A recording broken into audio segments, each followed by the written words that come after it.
It's Mary Sheila, and I'm so excited to have you on my Occidental Nutrition YouTube page. And I am here with my friend Jill, who is a colleague of mine, a fellow nutritionist. We are going to show you some awesome kitchen experiments that will make your food go longer, and they're really fun to do with your kids if they just happen to be home right now. And also, we're going to then jump into the kitchen and cook some delicious treats that everybody in the family will love. So stay tuned, check it out, subscribe to the channel, get notified when I release more videos. But without further ado, I'd love to introduce you to Jill, who is a family and child nutritionist. And she also, you've always worked a lot with kids and family. You just wrote a book that is coming out soon, which we have a link below, and it's called The Food Tree Holistic Nutrition and Wellness Curriculum, which is actually perfect if you are homeschooling your kids right now, or if you are a teacher and you're looking for some awesome holistic nutrition curriculum that can help your students learn more of the things that we know are so important. So welcome, Jill. Hi, Mary Sheila. Thank you so much for having me. You're welcome. I'm so glad to have you. So you're down in Santa Cruz.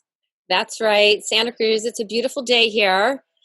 And I'm really excited to share this material with you. One important thing I think that everybody can resonate with is the importance of feeding our families nutrient-dense foods. And I know a lot of folks want to buy really good quality food. And at a time like this, food scarcity and food abundance is on top of mind. And so today I'm really excited to share with you and your audience, Mary Sheila, ways that we can extend our food from the things that we purchase or the things that we grow in our own gardens. Nice. And does this some of the things you're going to show us come from lessons in your new book? It does. Yeah, my whole book is really, the philosophy is a mind, body, soul approach, because I believe we're not just mindless eaters, that we're connected to the soil, we're connected to the earth, connected to our bodies. And I included how to turn kitchen scraps into food in my book for that reason, just to have people raise their consciousness that we're not just going to the grocery store, buying some lettuce, and then we eat it, and that's the end of the deal. I'm really excited about turning people on to, well, gosh, if you cut your lettuce, will it grow back? And certainly it does. So I included a lot of really fun things in my book, practical things on how to, not just about the vitamins and minerals and the nutrition aspect of food, but growing food, cooking, and having fun with food. Just really enjoying it. People get so bogged down on these nitty-gritty things, and I'm just really more about the flow and the natural process of being with our food. So thanks for asking. Yeah, that's awesome. Well, it's funny because I'm thinking back to when I first met you, was years ago. I was at a conference, and at the end of the conference, I walked out, I saw your food trees. And so you have all these graphics that go with your curriculum as well. And then I met you again at a music festival, and then we put it all together, and I said, oh my gosh, you're the food tree girl. Like, I love your curriculum. It's so awesome. Because I was a teacher for a little while in the elementary school, and then I have been teaching wellness in schools and, in middle school. So. Yes. Yeah. Well, I was just tickled that we have all these things in common, and I'm excited to get this book out there, and this seems like the perfect time to bring forth this work that we're all really excited about. I just acquired this information, and I'm bringing it forth to our people.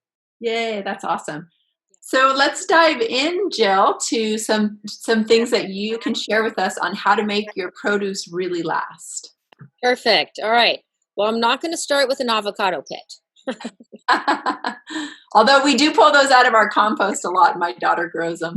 We do. I mean, honestly, that is, I think, the very first introduction to growing your own kitchen scraps. But gosh, you have to wait a really long time to get that avocado if you ever do get an avocado.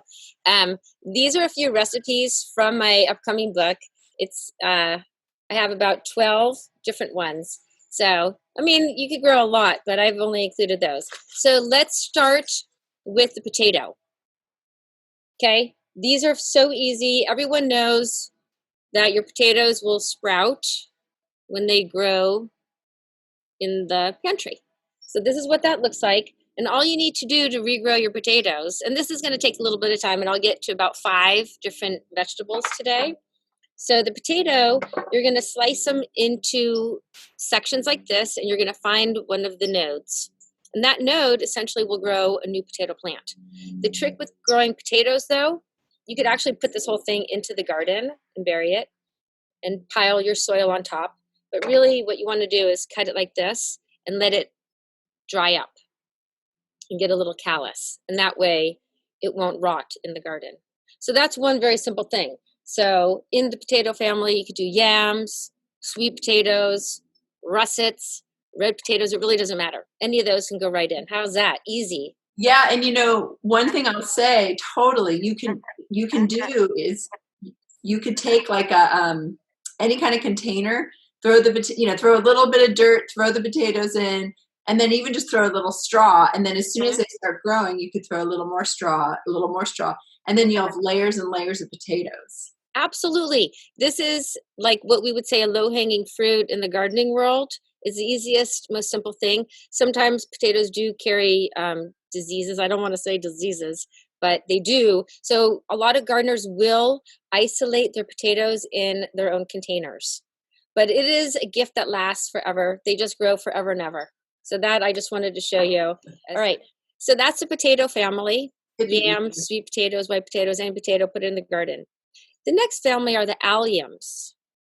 The alliums are the onions and the garlic family. Onions and garlic are so important for their nutrients, their antioxidants, quercetin, and they're antiviral, antimicrobial foods. I like to include onions and garlic in my diet every single day. I have garlic and onions. I start all my meals with that. Also in that family are leeks and shallots. So one really fun trick to go with your potatoes, we're basically going to make a soup, potato leek soup. So here I started a leek. I don't have any whole leeks, but really what you do with the leek is you cut it off about an inch. This one got a little short, but I'm gonna get one out of the fridge. Keep going though. I know, get one out of the fridge. So basically the leeks always come with roots on the bottom. And then of course you have that tall, the leaf of the leek. Exactly. Thank you, Mary Sheila. So Mary Sheila's doesn't have a lot of roots on it quite yet. That's how mine did have a little roots when I bought it. But basically I used mine for a potato leek soup, and then I cut it off and I just plunked this right in a little bit of water, and now you could see a new leek baby is shooting right up. So give this another few weeks and you'll have another leek that you can eat.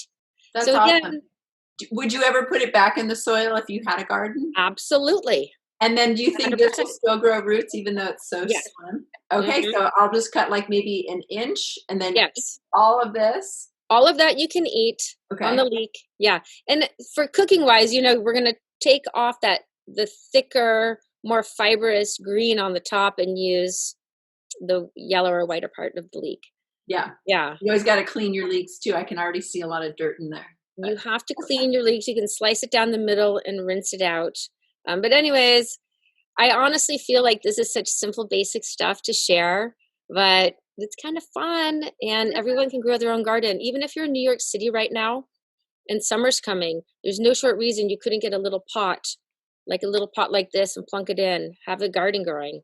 You could even just grow it in water, which would be called aqua culture. Yeah. Right? That's a big industry right now, growing plants in water. Yeah. Do you ever feel like you need to add some nutrients to the water? Absolutely. Yeah. I don't normally grow because will become deficient for this plant after some certain point.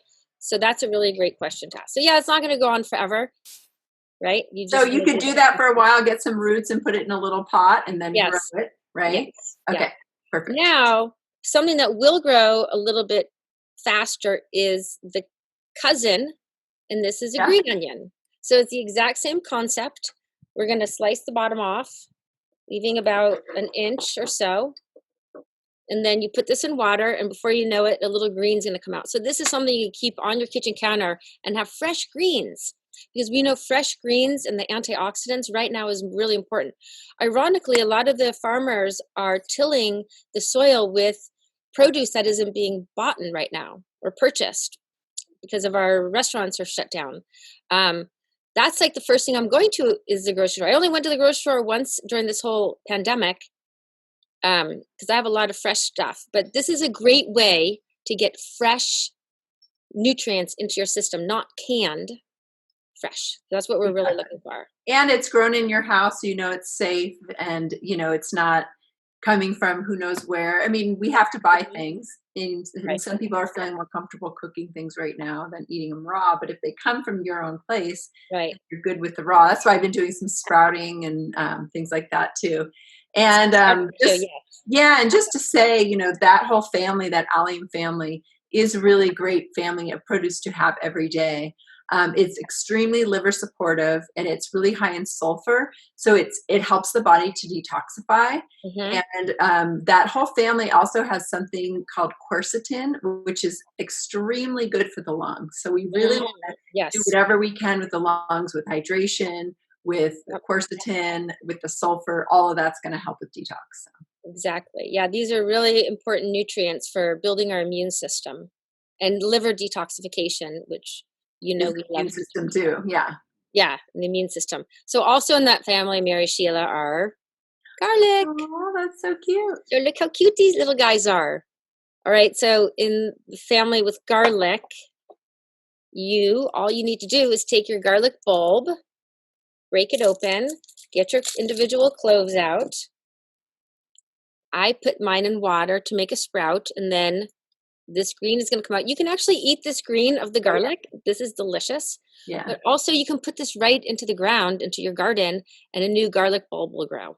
Yeah. A whole big one. A Yeah. whole big one, a whole new garlic baby is going to grow.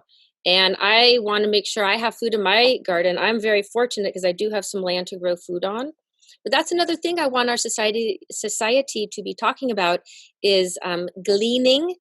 Gleaning is a concept where we can share food in our communities, because a lot of us have more food than we even know what to do with, that we can start sharing with each other, because we really do live on an abundant planet.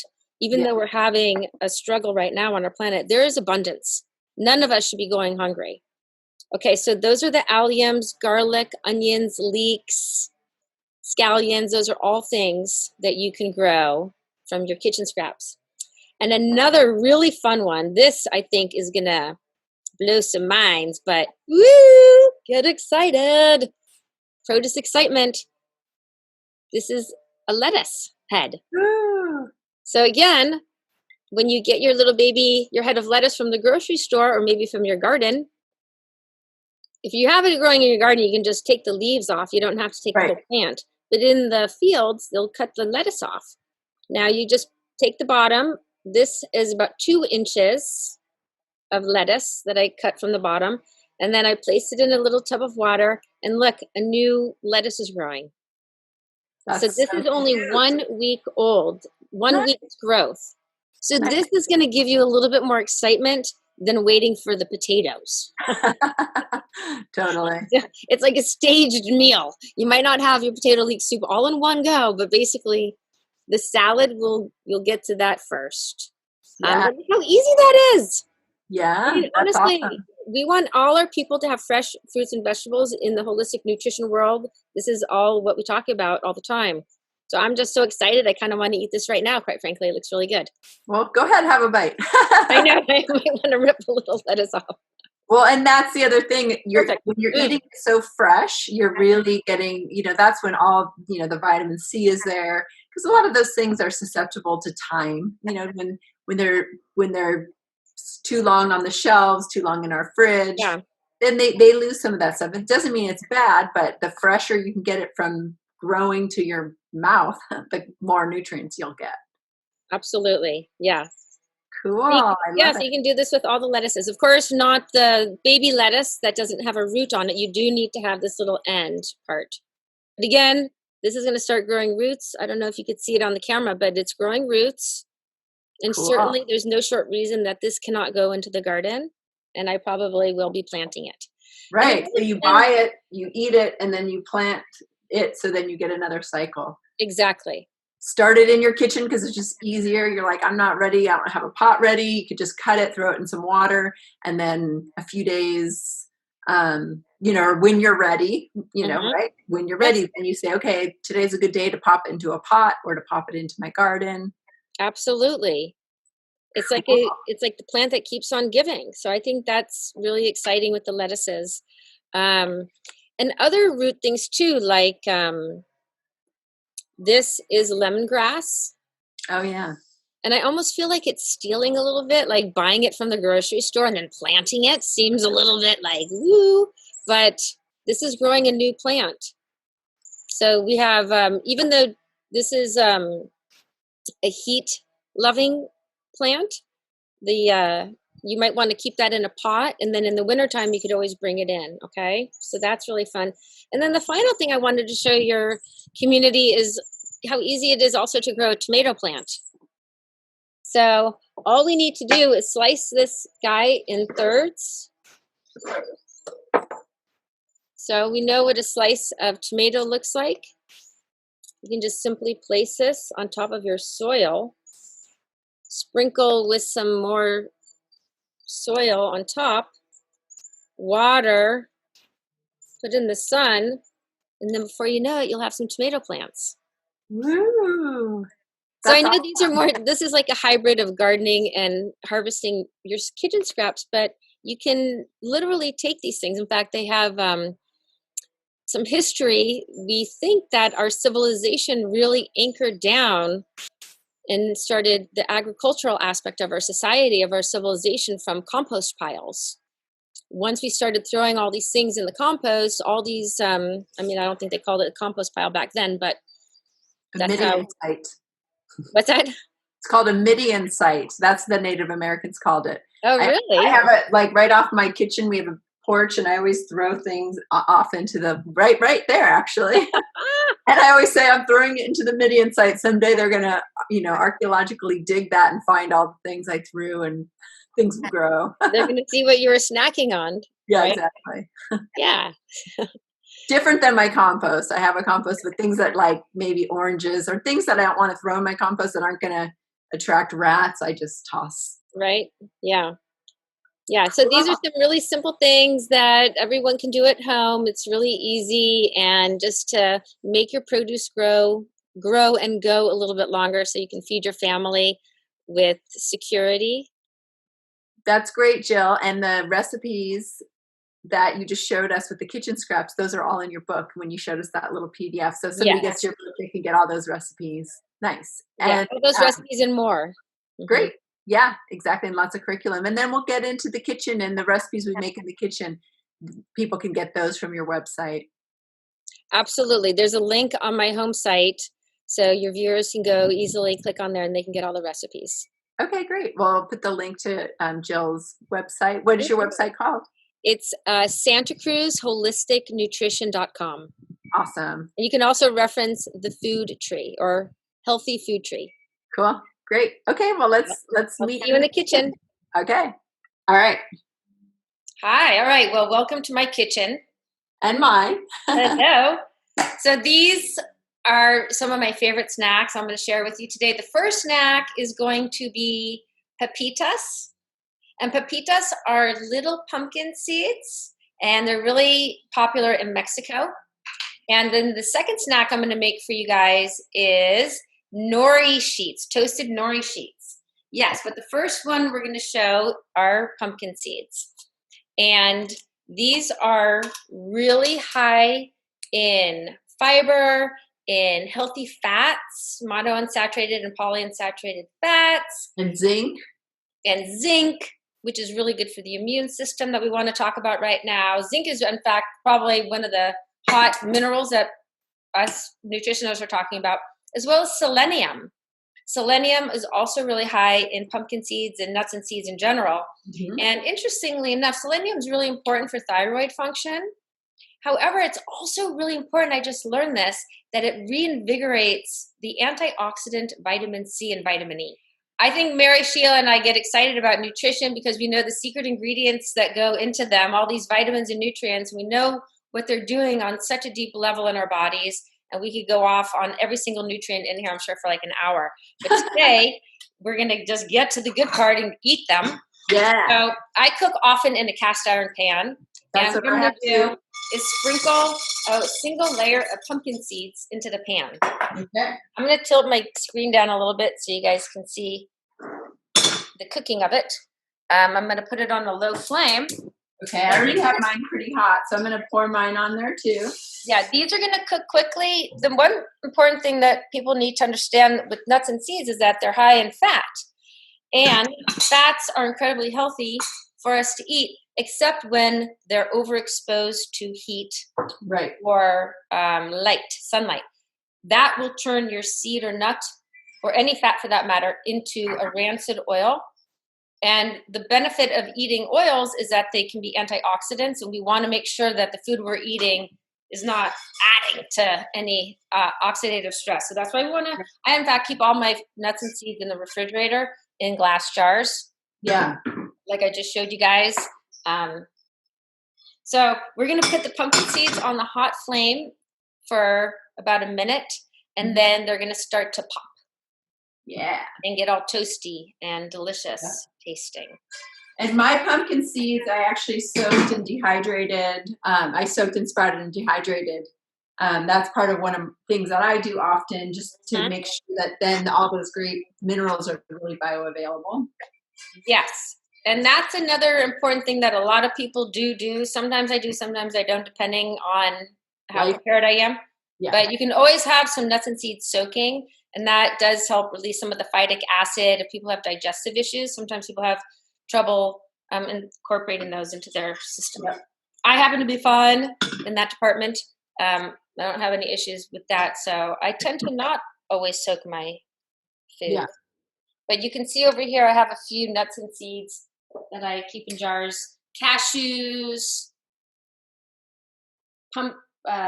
pine nuts, walnuts, sesame seeds. My whole entire fridge is filled with nuts and seeds. Okay, mine are starting to brown. So what's the next step? Okay, good. Now just shake them around. And are you hearing them pop?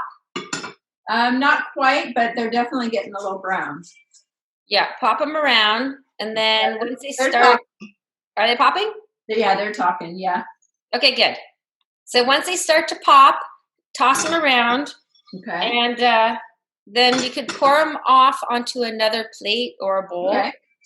Once you start, because you had your pan on a little earlier. Yeah, totally. So I'm going to pour them over, and then what's the next thing I do? Okay, and now you can sprinkle the top with a little soy sauce, Bragg's liquid aminos. Okay. Or a tamari. Okay. So I have my coconut aminos. Coconut aminos. What are you, a hippie from Sonoma? What's going on with that? Right. So. Hippie snacks. Yeah, hippie snacks. So these are basic hippie snacks. And regarding this snack, and snacking in general, I'm a fan of snacking. Snacks have a lot of bad rap because people tend to binge on maybe unhealthy things like chips or cookies. But snacks, for me, are about getting more nutrients into your diet. Yeah. My whole motto is create a diet as unique as you. Yeah. And gather your nutrients. So snacking for me is just extended mealtime. Right, Mary Sheila? Yeah. Okay, so mine are now popping. Okay. Can you hear them popping? No. Oh, now I can. I just heard that one. Okay, so they're all nice and hot and toasty. So I'm going to just go ahead and do what Mary Sheila did.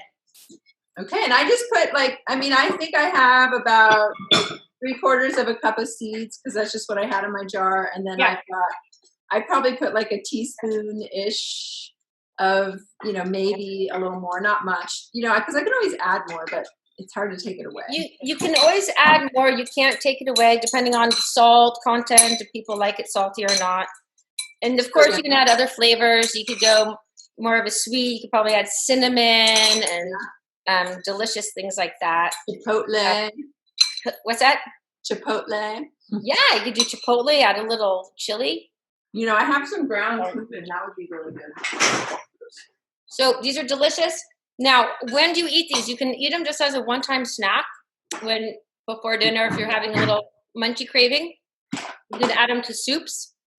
You can add them to your hot cereal. You can grind them up. You can use it as a flour. So there's so many different ways that you can incorporate pumpkin seeds.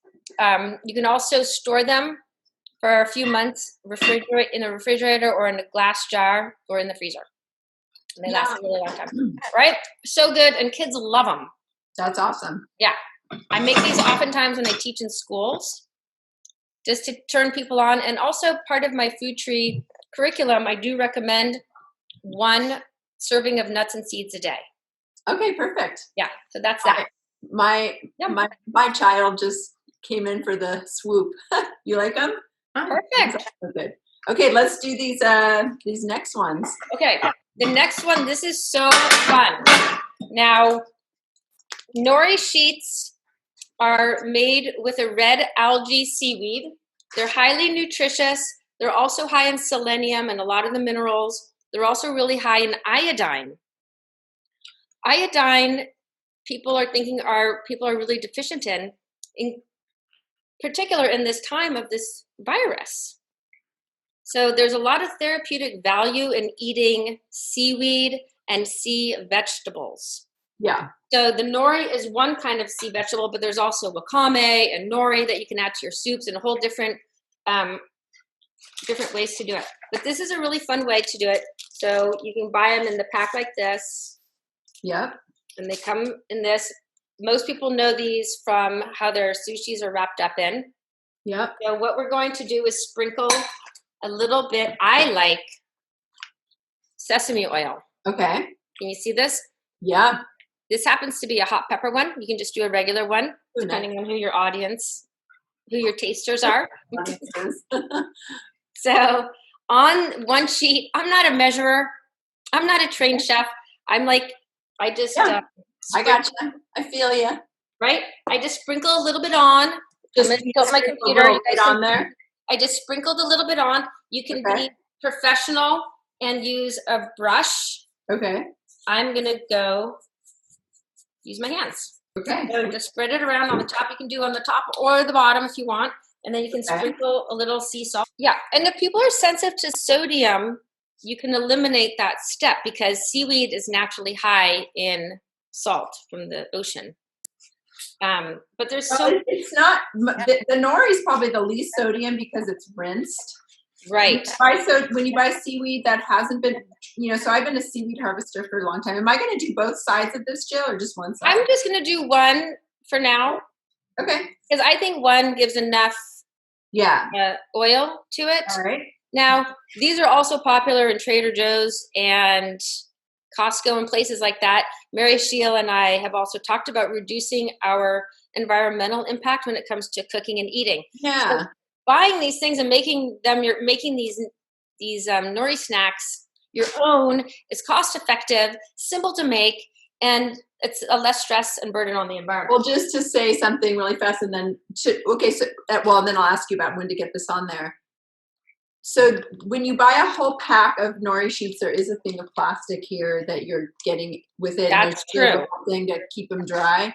But if you buy those little ones that have already been kind of oiled, like what we're doing, for every 1 pound of seaweed that you can get from those, there's 2 pounds of plastic waste. So this is another way that you can make them yourself. You're going to save money, but you're also helping to save resources and lower your plastic footprint. Mm-hmm. Yeah, that's really important to me to be as conscious as I can. Yeah. And especially now, I think we're almost like in a restructuring of how we're doing our society in a little bit. Maybe we have an opportunity to relearn some of our kitchen ways. In this case, this is going to be a really quick cook. Okay. I cook my seaweed in the toaster oven. You can also put it on the sheet in the oven. In a big oven, but I don't like putting on my whole big monster oven. Okay. So what you're going to do is you're going to turn your oven or toaster to 400 degrees. You've already lightly oiled your seaweed and salted it if you wanted it. I'm going to use these tongs so I don't burn my hands, but you can go crazy and do it with your fingers. And I just put it under the heat in my toaster oven for about a minute. Okay. Okay. Okay. Once it's hot. Yeah, it's gonna be hot. You can put it Okay. also on the tray. Okay. I don't know where my tray went to. What if I put it on my my stove top? Have you ever done that? I have not, no. So I didn't realize I had to have my oven on, so I just turned my toaster oven on. Huh? Takes 2 minutes, but for fun, I'm just gonna, since my pan's hot, just gonna put this in here. And sometimes I do toast my seaweed. Oh yeah, it's like, Yeah, so you can put it exactly. So Mary Sheila's going to do it in the cast iron pan, and I think that's a great idea. You could also just quickly heat it up for about 1 minute in your toaster oven. I'm holding it up. Can you see on the screen? I'm going to be holding it up towards the top near the hot coils. oh, so you keep it open when you're in there. I keep it open and I just get it a little crunchy. Oh, I'm so excited about this. So you just hold it in there for Closing a second. 1 minute. For 1 minute, get it a little crispy. That's it. And then you cut it up into little pieces or rip it up into pieces and eat it up. And I think this is so addictive. I think sometimes I'm craving foods. And that's why snacks are a really wonderful thing. If you could tune in to what your body is craving, that's why snacks are a handy thing. Exactly, when they're healthy like this. And just to say, so I'm actually half mermaid. I've been a seaweed harvester for a long time, and I've just always grown up near the sea. Amazing. And, seaweed is a food, kind of what you were saying before. It's a food that we've used when there's been famine or anything like that. So it's really essential. Whoops. And, and I might have gone too long. It can go like within 1 second. It can go too long, so you have to be really not on the TV or the shooting. Yeah, exactly. You have to kind of pitch. Seaweed has so many essential vitamins and minerals and amino acids and that iodine you talked about. So getting a little bit every day is so key. Okay, well. Yeah, they did studies when we were blowing up nuclear bombs in Japan, that the people who were living near those sites, when they were eating a lot of miso and seaweed, that they had less poisoning from the nuclear waste. And a lot of the algin, the mucilaginous component in the seaweeds, give off, they help absorb toxins from our body, heavy metals or heavy metal chelator. So if you eat a little bit of seaweed every single day, it's like a natural way to detox every single day. So it's a wonderful snack to have. Nice. So I'm going to have a little taste. How did it taste? Good? It's really good. So just to report, I cooked both of those ones too long in my toaster oven. So you really have to, like you were saying, you keep the door open and you keep the tongs on. So I didn't do that. I'm going to do that next time. The one that I put on my stove for just a moment, I put the oil down. I just did it for, probably 20 or 30 seconds. That actually came out really good. I think these will be good. I just need to do it again without walking away. Yeah, I need to follow Jill's rules for that one. Yeah, snacking is quick and simple once they're made. But while you're making these quick and simple snacks, you kind of have to pay attention. But again, these snacks can be stored for a really long time. So when you're hankering for some iodine, some leafy greens, these are highly nutrient dense foods, as we're talking about. Or made really quickly. You have to do, and like I was showing you before, this is from the Asian market, which is always a little bit less expensive. This is from probably, like a community market or Whole Foods, and it's a raw sushi nori, it's organic. So you can get either one wherever you end up shopping, but they're just really nutrient dense and awesome. Yeah, and all you need to do now is just cut them up into little pieces, store them away. Yeah. You can eat them all right now. Yeah. Well, thank you so much, Jill, for spending some time with me in the kitchen and showing me some of those fun hacks. And I'm really excited. Congratulations on your book. I know if you're a teacher or if you're homeschooling your kids, this is an excellent resource, and it really is holistic nutrition. It's different tradition based in the earth science and earth medicine and plant based. So I can't say enough about like how awesome it is that you're doing that. And if you do need some new curriculum, check out Jill's book. Thank you so much, Mary Sheila. I really appreciate that endorsement. It is good. I really like it myself. I made it for my children, and I didn't want other parents to have to figure out how to feed their kids. And it's a resource that I think all parents and school teachers can use. And thank you for having this platform, Mary Sheila. Yeah, for sure. All right, everybody. Thank you for tuning in. Thank Share you. your comments, try out these recipes, and let us know how you like them. Thanks.